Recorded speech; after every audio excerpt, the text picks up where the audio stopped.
Vamos agora analisar a questão das variáveis da alocação de memória, tá? E o conceito de escopo, tá? Para vocês entenderem a ideia do contexto onde as variáveis ocorrem. Então vamos lá. Vocês estão vendo que eu acabei de executar esse programa? E se a gente olhar aqui na nossa janela que informa as variáveis no meu programa, o que está aparecendo aqui? Deixa eu puxar aqui um pouquinho para vocês enxergarem. Aqui, ó, puxar aqui, tá? Pronto. Vocês vão ver que está aparecendo aqui, ó, a variável A, né, que de fato, ó, se a gente subir aqui, né, eu tinha entrado número 1, então está aqui. A variável B entrou menos 1. A variável C entrou menos 2, né? Está tudo de acordo com o que eu entrei, né? E olha que legal, aparece aqui, calcula delta, calcula raízes, calcula x1 e calcula x2. O que são isso aqui? Isso também são identificadores, tá? Da mesma forma que A é o identificador da variável A, B da variável B e C o identificador da variável C, calcula delta, calcula raízes, calcula x1 e calcula x2 são identificadores, mas não agora, não de variáveis, mas de funções. Tá vendo? Então tá vendo que ele até informa aqui, ó, que são funções, tá? Então, nesse meu programa, no escopo do meu programa principal, né, ou seja, nesse contexto, as variáveis que existem são essas aqui. Certo? Desculpa, os identificadores, né, são essas variáveis e essas funções. Certo? Agora, você pode perguntar, ué, professor, mas eu não criei aqui dentro variável delta, né, x, x1, x2, né? E outra, essas variáveis aqui, que são internas de cada uma das funções, né? Cadê que elas não apareceram? Agora nós vamos entender como é que isso funciona, tá, gente? E aí, para entender essa questão do escopo, tá, a gente vai fazer isso e utilizando uma funcionalidade do nosso editor Tony, tá, que é a depuração. Tá? O que é a depuração? É a execução do nosso programa passo a passo. Como é que a gente faz isso?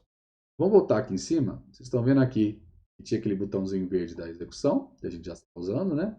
E do lado tem um inseto aqui, tá vendo? Esse inseto é justamente o botão para iniciar a depuração. Vamos clicar nele. Olha que legal, eu cliquei nele e ele parou aqui nessa primeira definição, que de fato é a primeira definição que tem no meu programa. Né? Percebam que tudo que vem antes é comentário, então é ignorado, né? Então a primeira instrução de fato do meu programa é essa aqui. Tá?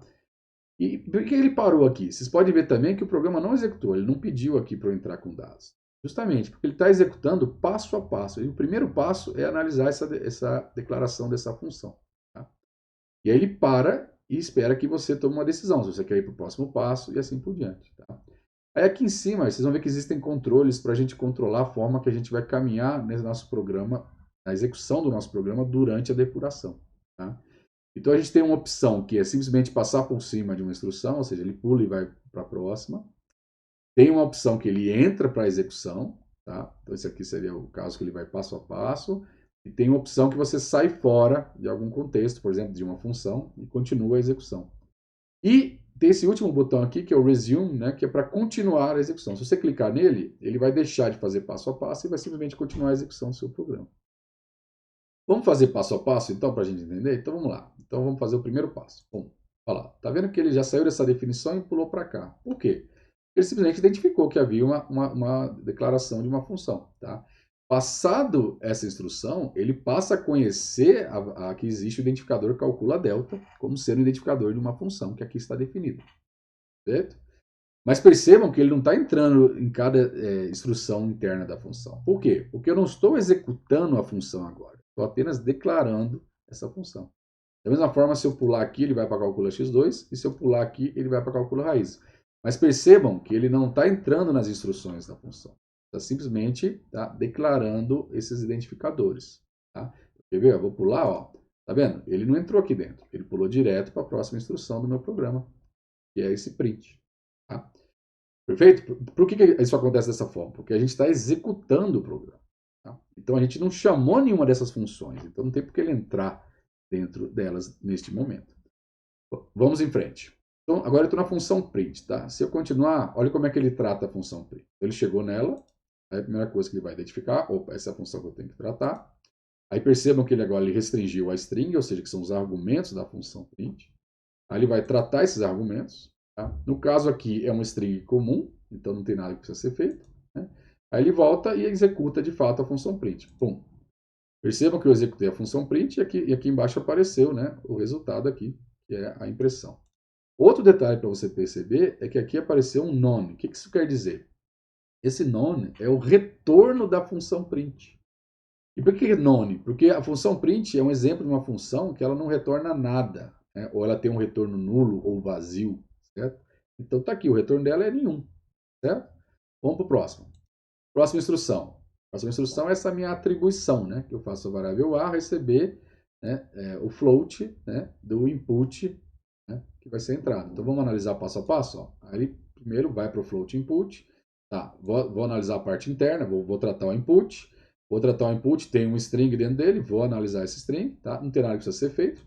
Então volta, vou executar o input. Bom, executou o input. Percebam que apareceu aqui, entre com o valor de A. Então vamos lá, vamos pegar aquele caso que tem duas raízes para ser mais legal. Então o primeiro valor é 1. Olha que interessante, gente. O que apareceu aqui? Tá? Apareceu o retorno da função input. Lembrem-se que a função input ela retorna uma string. Então por isso que esse 1 está aqui entre aspas, ele é uma string. E percebam que o retorno da função input ele passou a ser o argumento, né, o parâmetro da função float. Vamos dar mais um passo? Bom, agora ele vai tratar isso aqui. Aí olha que legal, rodou a função float e o retorno da função float agora já é um decimal, tá vendo? Não é mais uma string. E agora o que falta fazer? A atribuição, certo? Então, bom, fez a atribuição. Olha aqui como apareceu, o A recebeu 1.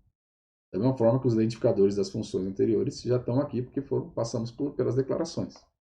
Próximo passo, agora vamos fazer rápido, né? Vocês já entenderam a lógica, ele faz o float, entra no input, a string está ok, vai executar o input. Bom, aí vamos lá, para ter duas raízes, a gente tem que pôr um -1 aqui. -1, aí novamente retorna uma string, -1, aí o float vai tratar isso, transformou num decimal -1, atribuiu para B. Olha aqui o B apareceu na memória com o valor -1. Vamos para o próximo. Aí float, input, entra, vai pedir, vai. Aí tem que ser duas raízes -2. -2, entrei. String -2, passou para o float. Float vai transformar isso no decimal -2. Pum, atribuiu para C. Está aqui C na memória, o valor -2. Próxima instrução que vai ser executada, print. O que essa função vai fazer? Simplesmente vai pular um espaço aqui. Vamos ver? Atenção, vou executar. Executou. Ele pulou o espaço aqui e o retorno da função print é vazio, nulo, certo? Vamos à próxima instrução. Agora, finalmente, eu vou chamar uma função, tá, que está declarada aqui no meu programa. Como é que isso vai acontecer agora? Prestem atenção, vai ser bem legal. Vamos entrar nela. Só que antes de entrar nela, eu vou precisar tratar esses meus argumentos, né? Então, vamos lá. Vai para os argumentos, ele vai ter que substituir, né? Então, A, na verdade, eu preciso passar como argumento para a função o valor que está em A. Então, vamos lá. Eu vou substituir A por 1, que é o valor dele, B eu vou substituir por -1, e C eu vou substituir por -2. Observem que são os valores que estão aqui na memória, certo? Vamos continuar. E aí, então, ele vai chamar essa função com esses valores. Olha que legal que aconteceu, gente. Ele abriu uma janela. Por que ele abriu outra janela? Justamente porque agora a gente chamou essa função, tá? E aí nós vamos passar a executá-la. Então, ela passa a ter uma instância própria e o seu próprio escopo. Aí, olha que legal. Deixa eu abrir um pouquinho para vocês enxergarem. Tá vendo que existem variáveis locais A, B e C? Com aqueles valores dos argumentos que você passou? Tá? Por quê, gente? Porque essas variáveis são essas variáveis que estão aqui. Tá? Então, essas variáveis que estão declaradas aqui na função, né, como argumentos, tá? Elas são novas variáveis, tá? Que são instanciadas, são criadas na memória, e elas são diferentes das variáveis do programa principal que estão aqui fora, estão vendo? Certo? Então, isso que é importante entender. Então, esse A, esse B e esse C não tem nada a ver com esse A, esse B e esse C. Tá? O que existe, a única relação que existiria entre eles é que os valores que estavam nas variáveis A, B e C no programa principal foram passados como argumentos para essa função. Mas as variáveis em si são espaços de memória distintos. Certo? Então, continuando. Vamos continuar a execução. Aí, vamos lá. Aí, a primeira coisa que ele vai fazer é essa atribuição. Então, ele tem que rodar essa função aqui, essa chamada de calcula delta. O que ele vai fazer? Substituir os argumentos, como a gente viu, pelos valores, né, de A, B e C, né? Esse A, B e C local, né? E ele vai chamar agora a função calcula delta. O que será que vai acontecer? abriu outra janela, percebam? Porque agora eu criei uma nova instância da função calcula delta. E por sua vez, deixa eu esticar aqui para vocês verem, tá? Também existem A, B e C aqui. Mas quem são esses A, B e C? São o A, B e C da função calcular raiz? Não. São o A, B e C do programa principal? Também não. São esse A, B e C aqui, essas variáveis que estão locais na execução da função e, portanto, estão apenas no escopo da função. Eles só existem, só valem no escopo dessa. Então vamos lá agora? Vamos executar? Então essa função é simples, ela só tem um retorno, ela tem que fazer essa conta. Né? Então vamos ver como é que ele vai operar essa conta. Ele vai primeiro tratar, olha lá, o que estava entre parênteses do lado esquerdo, vai fazer essa conta. Substitui b pelo valor dele, menos 1. Menos 1 ao quadrado, quanto que dá? 1. Beleza, agora ele vai analisar o outro parte da conta que está entre parênteses. Tá? 4 já ok, né? A. Perceba que ele está fazendo primeiro 4 vezes A, né? A vai substituir por 1, aí vai executar o 4 vezes 1. Por que ele está fazendo primeiro 4 vezes o A? Porque ele vai da esquerda para a direita quando a precedência é igual, né? Então 4 vezes 1, 4. Agora ele vai botar o valor em C, que é o menos 2. Vai fazer 4 vezes menos 2, menos 8. Agora vai fazer a conta total. 1 menos menos 8 dá o quê? Dá 9. Certo? E ele vai retornar esse 9. O que vai acontecer agora que retornar? Vamos ver? Fechou.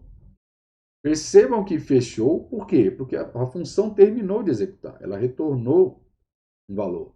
Mais do que isso, todas aquelas variáveis que foram instanciadas no contexto, no escopo da função calcula delta, agora elas deixaram de existir. Tá? E aqui o que sobrou? O retorno da função, que é 9. Então o que vai acontecer? Eu vou atribuir, certo? 9 a delta. Olha que legal. A hora que eu fizer essa atribuição, apareceu aqui no meu escopo local, né, da função calcula raiz, a variável delta. Então perceba que delta está no escopo da minha função calcula raiz e não no meu programa principal. Por isso que ela nunca apareceu. Vamos lá? Continuar? Agora ele vai avaliar o valor de delta. Vamos lá. Então ele está testando. Se delta for menor que 0, então o que ele vai fazer? Vai substituir delta pelo valor dele, 9, e vai avaliar. 9 é menor que 0? Resposta, falso. Então o que ele vai fazer? Nada. Ele vai pular para frente. Ele não vai executar essa instrução, porque 9 não é menor que 0. Próximo teste. Tá? Vamos lá, substituir delta por 9. 9 é igual a 0? Falso. Então ele também não vai executar essa função. E finalmente, vai fazer o último teste.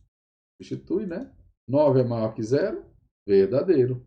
Então ele vai executar a próxima instrução. O que é a próxima instrução? É uma chamada de uma função. Tá? Só que essa função tem argumentos. Então ele tem que botar os valores nesses argumentos. O valor de A é 1, vocês estão vendo aqui, né, nas variáveis locais. Certo? O valor de B é menos 1 e o valor de delta é 9. E aí o que vai acontecer? Eu vou chamar a função. Olha lá que legal. Vai abrir a janelinha dela. Chamei, então agora a função calcula x1. Eu abri uma instância dela separada, com o seu espaço de variáveis separados. Deixa eu abrir aqui também. Né? Percebam que ele tem A, B e delta. Por quê? Porque são exatamente as variáveis que foram declaradas aqui, com argumentos dessa função. Então, ele declarou essas variáveis A, B e delta. E eles receberam os valores que foram passados como parâmetro, certo? Vamos executar agora? Então agora ele vai fazer essa conta. Agora a gente está cheio de parênteses, né? Ele vai começar a resolver. Bom, esse menos b está fora, ele pode já matar, tá? E fica 1. Tá? Agora ele vai resolver o que está dentro desse parênteses aqui, tá certo? Vai fazer 9, né? Raiz quadrada de 9, quanto que vai dar?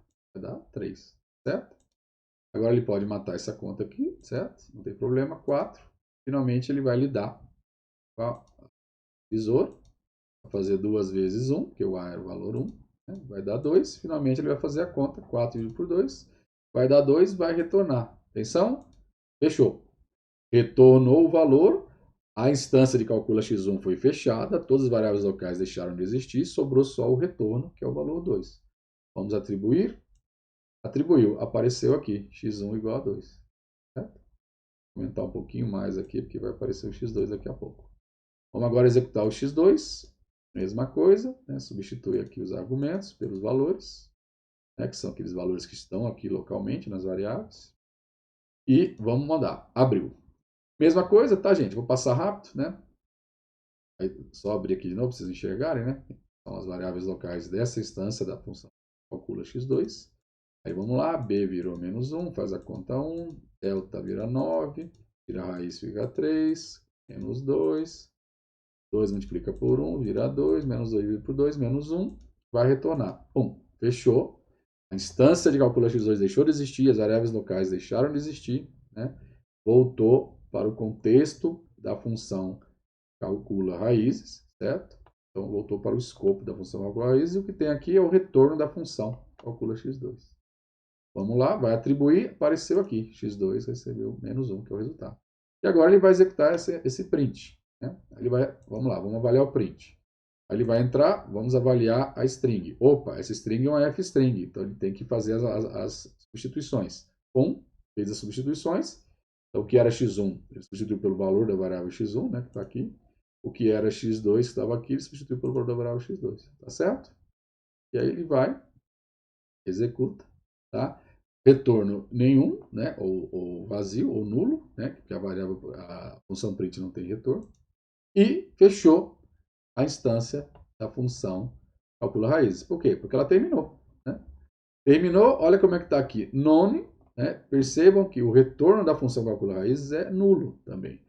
Você pode perceber que, de fato, né, a função calcula raízes não tem nenhum return explícito. Quando não há return, simplesmente o retorno é nulo, né, ou vazio. Certo? Vamos fechar aqui agora. Então, terminou o programa. Tá certo, gente? Perceberam então a execução passo a passo? Né? Para fechar, então, para reforçar, né? Primeiro, né? A ideia é, dado um problema, a gente tem que tentar solucionar ele, né? Antes de começar qualquer programação. Então, a gente teve aqui o nosso projeto da solução, e com algum detalhamento, né? Dependendo da necessidade, da complexidade do problema, tá ok? Depois, nós criamos a nossa solução, né? Fizemos a entrada dos dados, né? E pedimos para executar uma função calcula raiz. Por sua vez, essa função aqui se preocupa com todos os cálculos, tá? Quando necessário, ele lança a mão de outras funções, certo? Que aí precisam ser declaradas aqui anteriormente, para que os identificadores sejam reconhecidos, né? E cada função, por sua vez, nesses casos dessas três funções, são funções que retornam valores, né, numéricos, né, a partir de cálculos feitos com os argumentos aqui, tá, que são passados para elas. Tá ok, gente? Então a gente se vê na próxima aula, pessoal. Até mais.